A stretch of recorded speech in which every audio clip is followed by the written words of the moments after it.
আব্বা হ্যাঁ কও আমার আর হারাত বড় ঘুম হতে হে না। কে কি হইছে? ঘুম ওকে বহরা, তোমার তো টেনশন নাই, তুমি তো বুড়া হয়ে গেছাও। নদী ভাঙতি ভাঙতি বাড়ির কাছাকাছি আসলো, আর উপায় কি, তুই বাড়ি ভেঙে না থাকবো কনে? এর বেটা এটা কিন্তু টেনশন হইলা, তুমি চিন্তা গম পারো, আমি বুদ্ধি দিতেছি, ওই বুদ্ধি নিয়ে হোক। কি বুদ্ধি, তাহলে বুদ্ধি আগে দাও, তাছাড়া আমার ঘুম ধরতে হয়েছে না।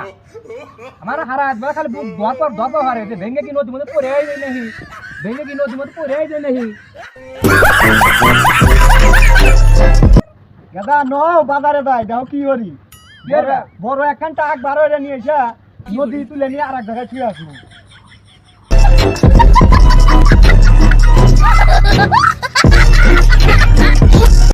নদী বলে তাকে তুলে নিয়ে যাবে আসলে। শালা আমার দাদা ওল জন্মাইছে, গম্বল কথা জন্মাইছে, নদী বল তাকে তুলে নিয়ে থাকে তুই আসবি কয় কি?